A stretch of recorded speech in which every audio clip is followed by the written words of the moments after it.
नमस्कार दोस्तों, कैसे हैं आप सब लोग। आशा करती हूँ सब अच्छे होंगे और स्वस्थ होंगे। दोस्तों, आज का टॉपिक देखकर आप समझ ही गए होंगे कि ये किस बारे में है। तो इस कहानी को अंत तक जानने के लिए वीडियो में बने रहिए। तो चलिए शुरू करते हैं। एक समय की बात है। एक गांव के पास बहुत बड़ा और सुंदर बगीचा था। पास ही एक झरना भी था। गांव के बहुत कम लोग वहां जाया करते थे। उसमें तरह तरह के फूल खिलते रहते थे। उस बगीचे में तरह तरह के पक्षी विहार करते रहते थे, जिनमें कोयल, मोर, कबूतर, चिड़िया चहकते रहते थे। एक मोर हमेशा उस बगीचे में आया करता था। जब भी मोर का मन करता, वह झरने के पास चला जाता। झरने से गिरते पानी के पास चला जाता। पानी की हल्की हल्की फुहार पड़ते ही मोर नाचने लगता था। वहीं पास एक पेड़ पर एक दिन एक कोयल यह सब देख रही थी। उसे देखकर कोयल कुहकुआने लगी। कोयल की बोली सुनकर मोर को बहुत मज़ा आया। वह खुशी से अपने पूरे पंख खोलकर नाचने लगा। कुछ देर बाद कोयल उड़ जाती है। मोर भी थक चुका था। वह वापस चला जाता है।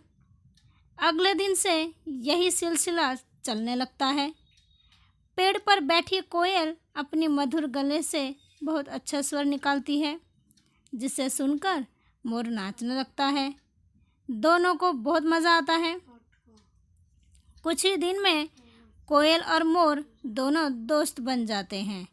एक दिन मोर कोयल से पूछता है, कोयल बहन, तुम इतनी अच्छी आवाज़ में कैसे कुहकुआ लेती हो? यह सुनकर कोयल कहती है, मोर भाई, ये सब तो ऊपर वाले की देन है। उन्होंने मेरे गले में इतनी मिठास भर दी है कि मैं जब भी बोलती हूँ मेरे कंठ से बहुत सुंदर बोली निकलती हैं। यह सब सुनकर मोर को बहुत गुस्सा आता है। मोर को कोयल से जलन होने लगती है। वह सोचता है कि वो नाच तो अच्छा लेता है, अगर वह कोयल की तरह गाने भी लगे तो सब उसकी कितनी तारीफ करेंगे। काश कोयल का गला मुझे मिल जाए।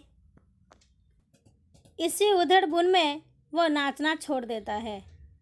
अब वह झरने के पास जाना भी बंद कर देता है। उधर कोयल हर दिन झरने के पास वाले पेड़ पर बैठकर कुहकुआती रहती थी, लेकिन मोर वहाँ नहीं आता था।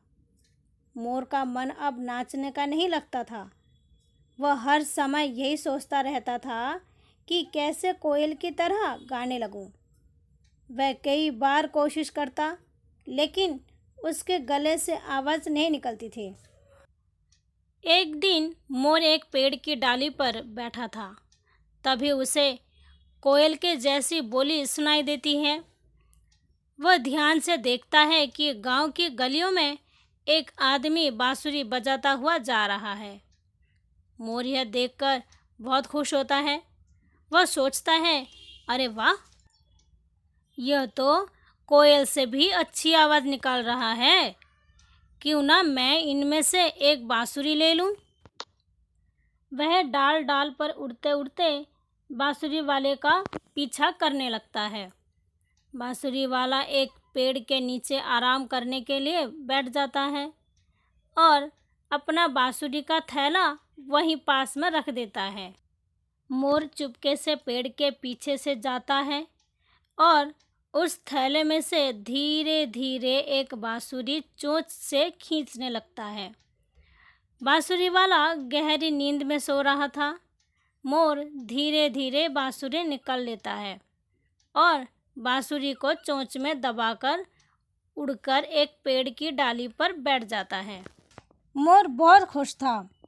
वह सोच रहा था, अब मैं नाचकर और गाकर सबसे बढ़िया पक्षी बन जाऊंगा। अब उस कोयल का घमंड भी टूट जाएगा।